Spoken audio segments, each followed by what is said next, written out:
Welcome to On the Vineyard, a weekly podcast from the Vineyard Gazette Media Group on Martha's Vineyard. I'm publisher Monica Brady-Meyerov. We're so glad you're here. On the Vineyard is sponsored by Crane Appliance. The island has been having a beautiful stretch of warm weather, known locally as the Vineyard's second summer. It means a lot of people are out fishing in the 80th Derby. I checked in with Chris Reed at the always lively Derby headquarters on Edgartown Wharf, and he explained the leaderboard to me. You have three fish, blue, bonita, albacore, that are weighable fish, and those are in the event. Striped bass used to be, but as a conservation effort, we've removed them for now about 10 years. It's still called the Martha's Vineyard Striped Bass and Bluefish Derby, but you can't catch striped bass. So, that name still resides with the identification of the Derby, but it's not on the boards. So what you're looking at here is two categories, right? Boat and shore for each, and first, second, and third. And if this is holding, which it is for quite a while, like the first day of the Derby, that's a 19.61 pound bluefish that was caught by boat by Matt Stedman. Fantastic fish. It holds the lead for now. Lethal Weapon, The Matrix. My brother was freaking out. And what do these Hollywood blockbuster movies have to do with Ultimate Frisbee and the Vineyard? Stay tuned to find out. This week we learned two well-known island coffee shops are closing shop. Mocha Motts will close its year-round location in Vineyard Haven. Mocha Motts has won Best of the Vineyard in Martha's Vineyard magazine for 20 years. One of the co-owners wants to retire. But don't despair, the Oak Bluffs location will stay open, but only seasonally. But where will I get my last-minute coffee before hopping on the ferry in Vineyard Haven? And the Plain View restaurant, known for its breakfast and great view of the runway, will close after nearly 30 years. The owners are ready to retire, and the airport is looking for a new tenant. That's the sound of the historic press in the Vineyard Gazette offices in Edgartown printing the paper. That means it's time to go upstairs to the newsroom and check in with Bill Evell, the editor-in-chief, and the reporters on this week's news. Turning now to the schools, which saw a lot of news this week. Superintendent of Schools Richie Smith announced that he would retire at the end of this school year. Louisa Hufstadter got to talk to Richie about his decision and what that means for the schools. Louisa? Well, the first thing it means is that the high school committee is going to have to get with the Massachusetts Association of School Committees and start doing a search PDQ for a new administrator, a new superintendent who has to cover all 6 island towns, attend all 6 island town meetings, FinCom meetings, and all of the other things necessary to pass a budget every year without having any housing stipend or school housing. This is going to be a challenge. I spoke Thursday morning with School Committee Chair Amy Houghton, and she frankly admitted it's going to be a tough search to find the right person, but they're going to start right away. Yeah, and it's a tall order because if you have to look off island, you don't know, if someone knows the community. Now, Richie and his wife have been here for almost 25 years, and he's done a lot of different jobs in the school system. He and his wife actually sent their resumes to all the island schools shortly after they were married because they came to the Vineyard on their honeymoon and fell in love with it.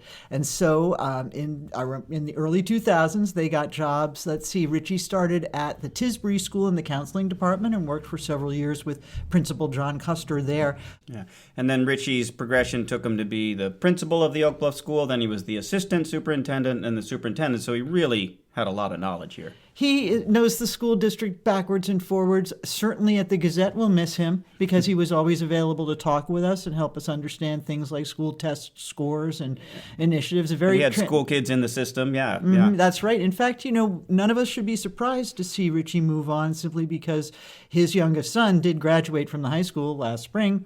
But he himself admitted to me that he's got mixed feelings because he'd like to see a few more things through. He'd like to continue the improvement that he's been seeing. He made a lot of changes after he took over as the superintendent, changed the structure, added some more assistant superintendents. He's now got the former high school Principal Sarah Dingledye working on curriculum so that they can better articulate from the middle schools to the high school. A lot of projects, and of course, let's not forget the high school building project, which, although he was not part of the day-to-day operations of the campaign and the project as it's unfolding, he was still involved as the man who oversees all of the school's operations island-wide.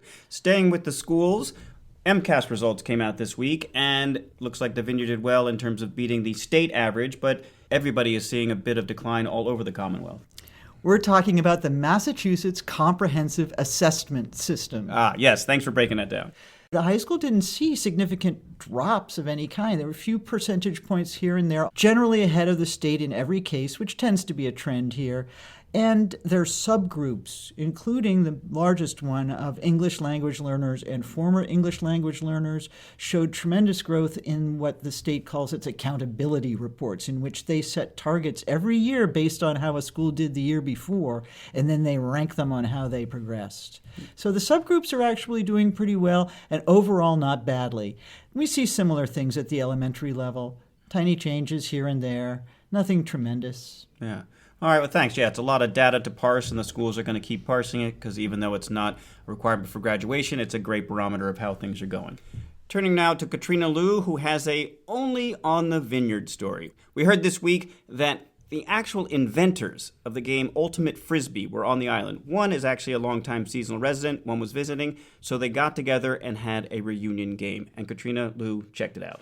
Yeah, it was super fun. It was at the high school fields on Monday evening, and Joel Silver and John Hines are 2 out of 3 of the founders of Ultimate Frisbee, and they just happened to be here at the same time. They had no idea that the other person would be there, and coincidentally, people connected them, and then they met up, and with some other Ultimate Frisbee lovers on the Vineyard, they all played a pickup game. Yeah, and the story is super fun. It goes back to 1968 when these guys were in high school and they invented the game, and then John went on to become a lawyer specializing in international relations. But Joel, for those who are movie savvy, Katrina, let them know who Joel Silver is. Joel Silver has produced many films, some of which you may know by the names of Die Hard, Lethal Weapon, The Matrix. My brother was freaking out. Yeah, I was freaking out. It was pretty amazing. So these guys went on to these huge careers, but Ultimate has been a part of their lives forever, and they got together, and Joel was visiting a local filmmaker, Doug Liman, and that's sort of what brought him here. But Monday night, they were all kids again. Yeah, it was really cool just to see a bunch of people who knew each other, who also did not know each other, just play a pickup game of Frisbee. And like you said earlier, just such a coincidence and a fun story just to be a part of and talk about with them. All right. Thanks so much for that, Katrina. And you can read the whole story in the paper. You can read more on these stories and all the news for free at vineyardgazette.com.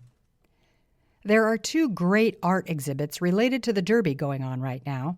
The Bass in the Grass, which features art from various artists working on the same size wooden fish. You can see them at the Carnegie and bid on them online in a fundraiser for the Derby Scholarship. And Gone Fishing at Featherstone Center for the Arts. It features island artists using different mediums, almost all depicting fish or fishing. This week's Gazette printed Gary Maynard's eulogy for Captain Bob Douglas, the sailor and founder of the internationally known brand, the Black Dog. It's so beautiful, I thought I'd share part of it here. Thanks to Douglas's vision and strength of character, we have these beautiful big schooners. We have an active wooden boatyard, and we have the largest fleet of wooden boats in the country. In 2017, Bob Douglas was interviewed about his love of wooden boats. He's a bit hard to understand, but worth listening to. He begins by saying that if you take care of a wooden boat, it pats your back. A wooden boat, you take care of it, they sort of pat your back. You become sort of associated. And if you got to take care of them, you know every seam and crack and fasten. By last count, I've got 44 boats.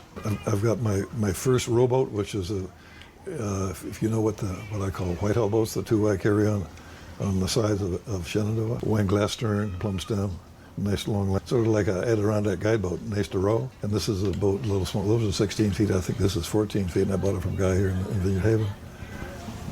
Well, that's my first boat I bought myself.